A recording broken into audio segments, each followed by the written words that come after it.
I hope I'm audible. I will start the class. Yeah. Yes, sir. Okay.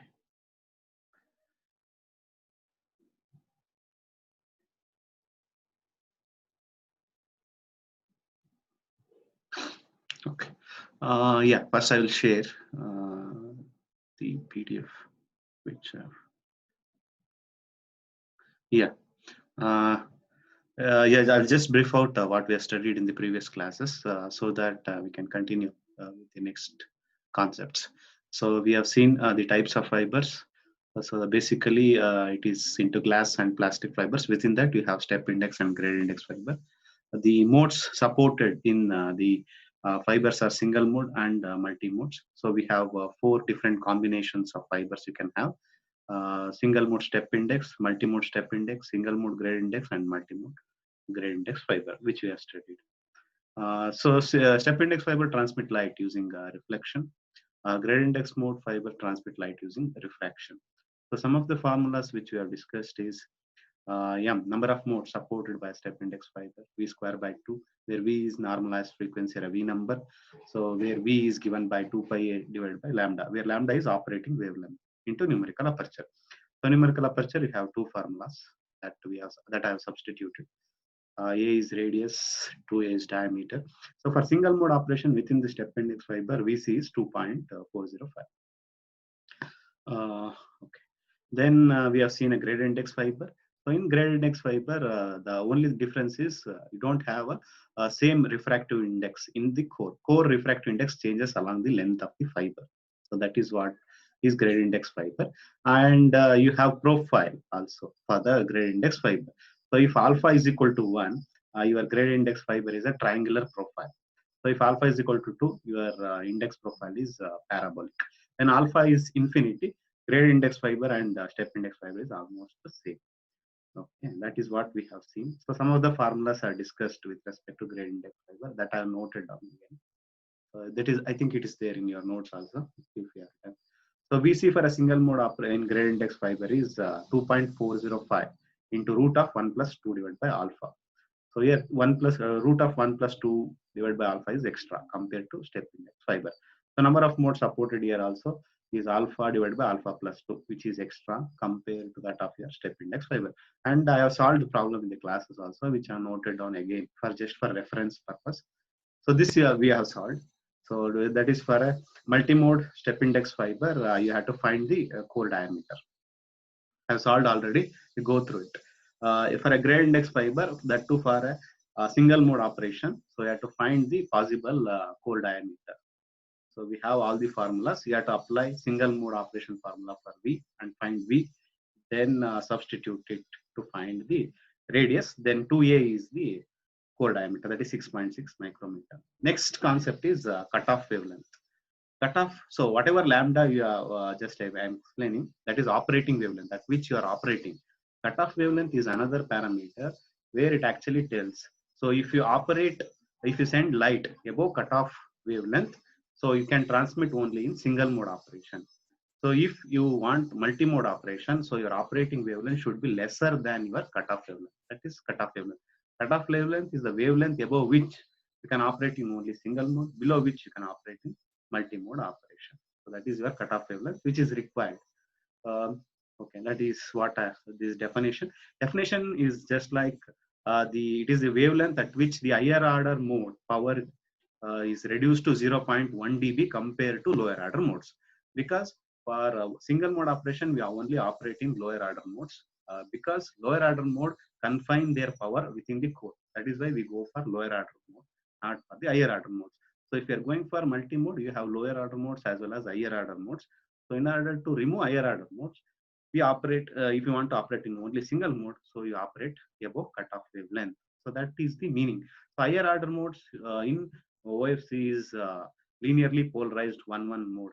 So lower order modes are LP01, linearly polarized 0-1 mode.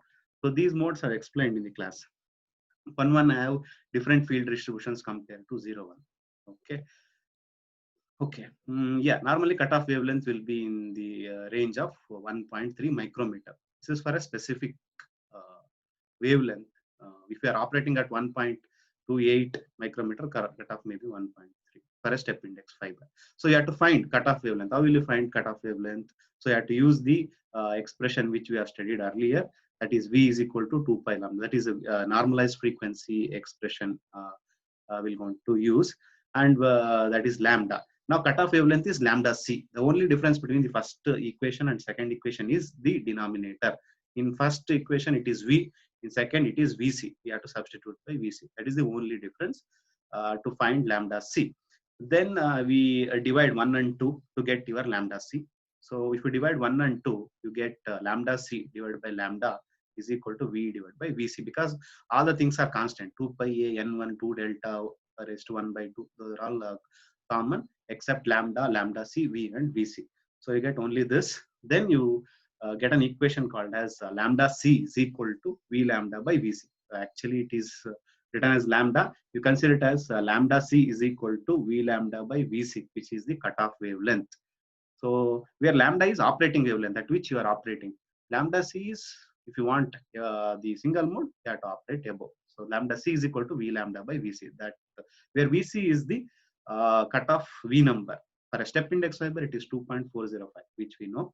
For a grade index fiber, it is Vc is equal to 2.405 into root of 1 plus 2 by alpha, which we have seen in the earlier classes. Okay, so normally they may ask a question related finding lambda c. So that for that purpose, I have given an example. Same problem as earlier, but in this case, you have to find lambda c. So here they have given n1 is equal to 1.46. That is the core refractive index. A that is the radius 4.5 micrometer. Delta is equal to 0.025. So then substitute lambda c in your expression to get your lambda c. So you may for this purpose, for this particular example, the lambda c is 1.214 micrometer. That means for this configuration, if you want only single mode operation, you have to operate your you have to send your light above 1.214 micrometer. Then you can send only in single mode. Below, if you are operating, so always it goes, light will travel in a multi-mode operation. So cutoff wavelength is necessary to know whether at which operating wavelength you have to send the light in single mode or multi-mode operation. So that is one concept. So that is same, very similar to the earlier. So instead of lambda, we are finding lambda c. Okay, same. VC is same. If you have to find, so if VC is the step index fiber, it is 2.405. If it is a grade index fiber, it is you have to apply the formula and find. Just substitution. Okay. So this is one. So next one I will share. Next. Yeah. Okay. Yeah. Same solution, same problem answer I have used. So next is mode field diameter and spot size. Mode field diameter in the sense.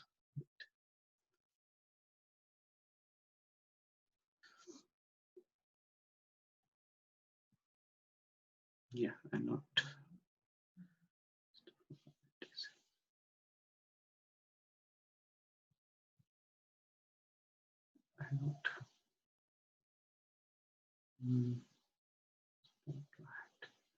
Yeah. So mode field diameter is something. Sorry. So mode field diameter is. Mode field diameter is the fundamental parameter of any single mode fiber. So it's for a single mode fiber. So mode field diameter is one of the important parameters. So it is derived. So if it is a single mode, we are operating at lower order modes. The lower order modes are LP01, linearly polarized mode 01 field distribution pattern. So this modes, so you take the light beam of a single mode and plot its energy distribution. It's a distribution of the energy with respect to the radius. So it follows the amplitude distribution or energy distribution follows a Gaussian distribution, which you know. Gaussian distribution you have studied in random process or you might have studied in communication. So it looked like this. If you take a light beam, instead of drawing a straight line for the light beam, analyze its amplitude distribution, how the amplitude is distributed with respect to fiber axis, and plot a graph. It looked like very similar to the Gaussian distribution. That is what I have written here. That is ER. ER is the amplitude. ER is the energy distribution at radius R. R is the radius. X-axis represents the radius. X-axis represents the radius. Yeah, just spotlight. Yeah, yeah. X-axis represents your radius with respect to R. R is equal to 0 means you are at the center of the fiber axis. This is core, completely a core. So within that, the maximum field distributions will be at the R is equal to 0. At the fiber axis, you get maximum amplitude or maximum field distribution. So when you come away from fiber axis, you get a distribution, amplitude distribution, just like a Gaussian one kind of thing. So for this, so now you have to check whether complete amplitude distribution gets into cladding core and it is received at the receiver or not. You have to check. So that can be done through MFD, mode field diameter. So whenever you are sending a light beam, some part of the light will travel to the cladding, even though you are sending only single mode or multi-mode, whatever it is. So some part of your amplitude will distribute to the cladding. So what part of your light intensity goes to the cladding is known through MFD, mode field diameter. You plot the take the light beam, plot its amplitude distribution with respect to the radius, and take the maximum amplitude at R is equal to 0, and divide that maximum amplitude, maybe 2 joules or 3 joules, divide it by E, mathematical E. You get a certain value. So for that particular value, you get that particular value, you draw a straight line. You draw a straight line. So if you draw a straight line from there, then draw a parallel line from that. So this is your mode field diameter. This becomes your mode field diameter. That means, so this amount of light will enter into the core and it is transmitted through the core. So away from MFD, you have something like extra distribution is there. So your intention is to send all your field pattern into that, but this will get into cladding. This extra whatever is there apart from your MFD, this amplitude distribution will go to the cladding, which is eventually be lost. Okay. So that is what, in order to study that, whether how much of amplitude distribution will get into cladding and how much of amplitude is lost, that we go for MFD, that is mode field diameter. So half of the mode field diameter is your spot size. So this is your spot size, either from right side or from the left side of the fiber axis. This is spot size. W naught is your spot size, 2W naught is your MFD. Okay, I'll just erase it.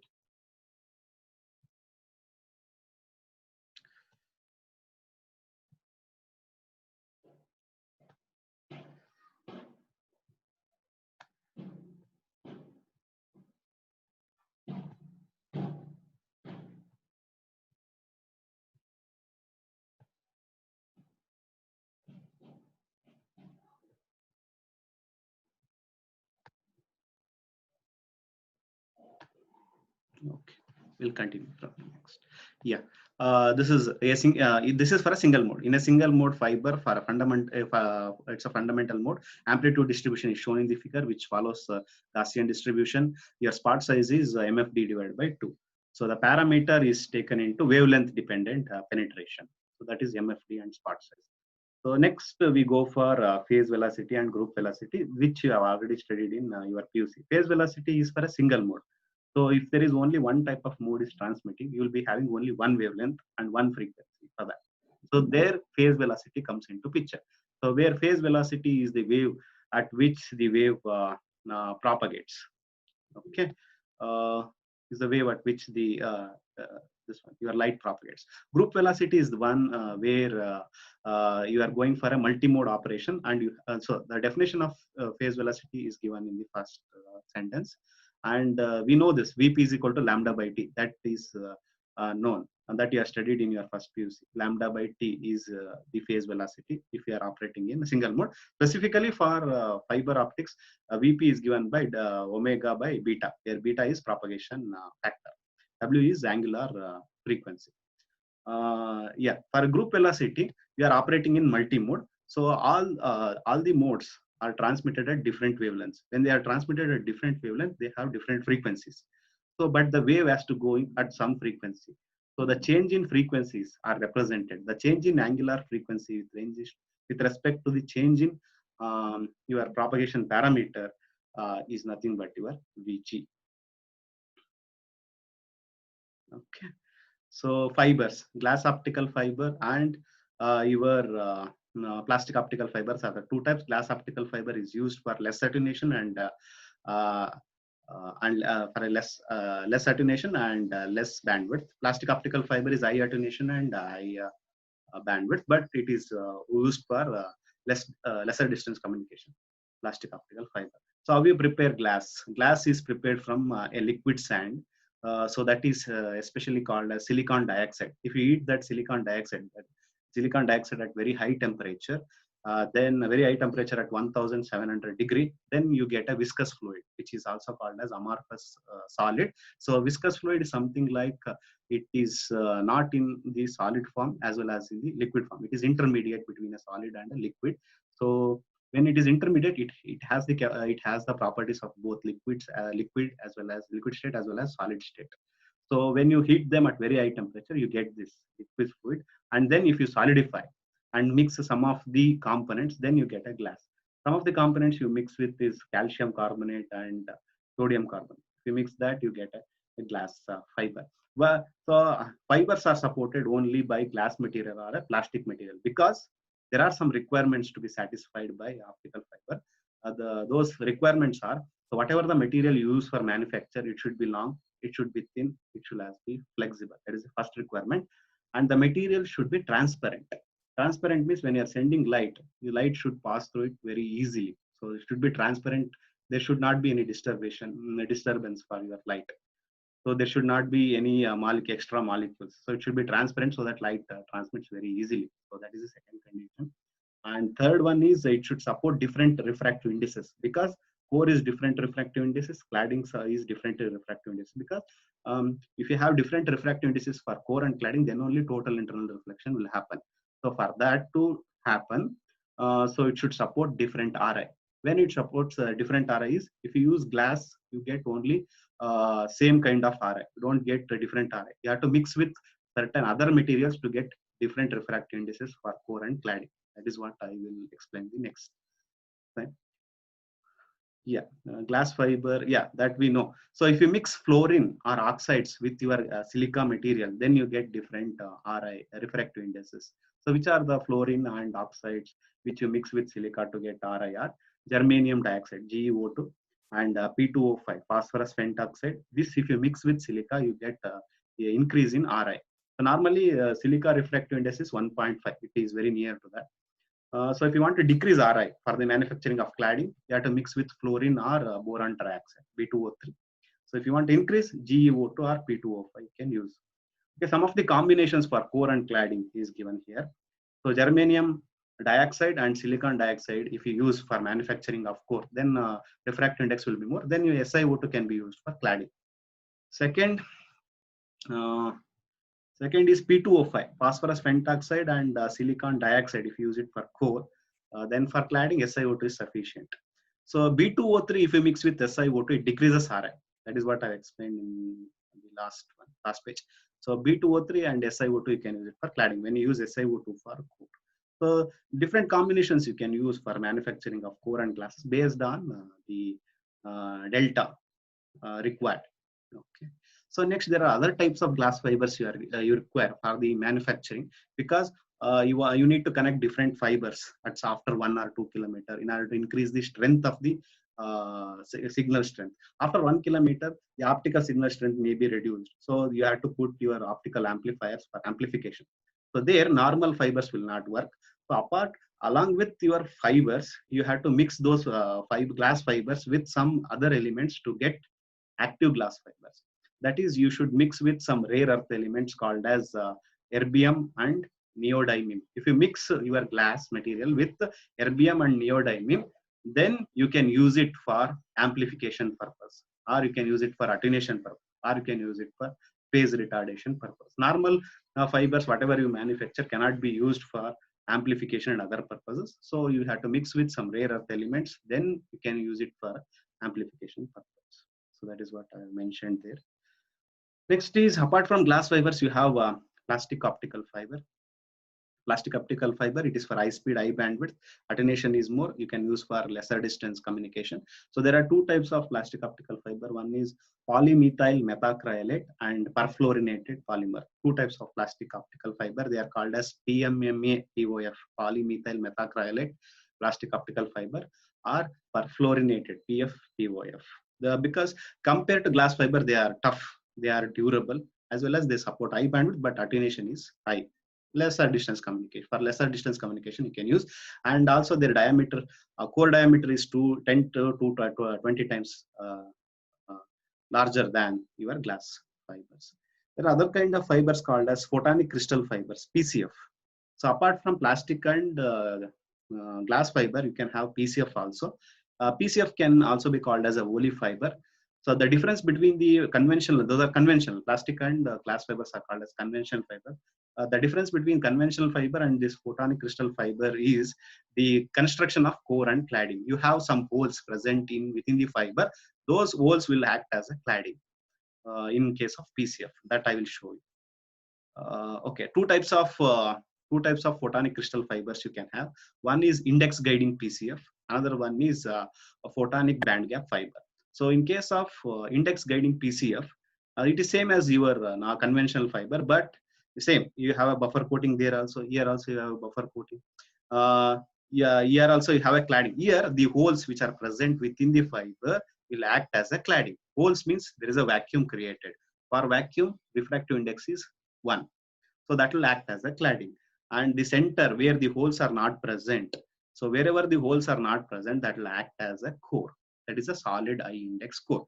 The other material which I have shown extra over the fiber is buffer coating. So there is a diameter called as hole diameter, which is, I mentioned it as D. And another thing which I mentioned is pitch. Pitch is the distance between the holes, distance between the holes present in it, and the diameter of the holes is hole diameter. So if you have more number of holes present in the cladding, then your total relative refractive index will decrease. That is, delta will decrease, because in vacuum, your refractive index is only 1. So if you are not used GeO, if you are not used boron trioxide for manufacturing, if you make some holes for a cladding, then total relative refractive index will decrease. That is the important property. That from that you can use this for low loss communication, and they are able to transmit high optical power levels. So that is the thing. Okay, so that is what it is, a solid core that is surrounded by a cladding region which contains air holes running on the length of the fiber. The holes have a diameter called as D and a pitch A. So although the core and cladding are made up of same material, air holes lower the effective refractive index of refraction in the cladding region. So it creates, so from this you get a step index fiber. The advantages are losses are less, and it is able to transmit high optical power. That is the one. So this is one kind of PCF. Apart from the conventional this thing, can use it.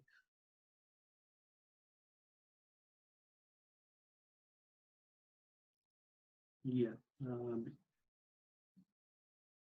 Okay. Okay, I'll share it. Connection problem. Okay.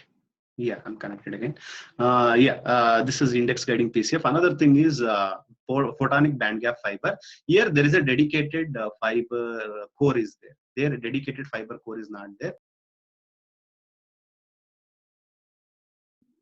Okay, sorry for the inconvenience. I think network problem. I'll finish it up. I'll finish. Share. Okay, here there is a dedicated air core will be there. That is the only difference. You can use it for high power and low loss communication. Okay. I hope you have understood. Okay, I will come back. Okay, and all. Yeah, I think you can ask any questions in your chat room.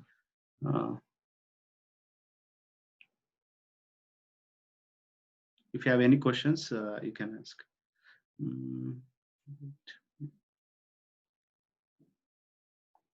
Yeah, I hope you have understood. Yeah, one more. Hello.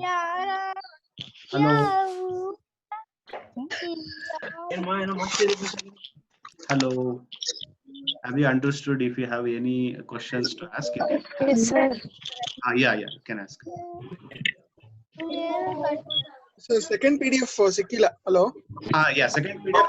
I will send it. Yeah, I will send. I have not sent. I will send it to your emails. Okay, sir. Thank you. Apart from that, Nothing, sir. okay. Yeah, I just be there to 2 to 3 minutes within the room. So I will note down your attendance. I have to take us the screenshot. Okay. Yeah, stop my video and be there 1 or 2 to 3 minutes so that I can. Yes, sir. Thank you.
Yeah, thank you. Thank you. I have noted down your attendance. Yeah, thank you. Thank you very much.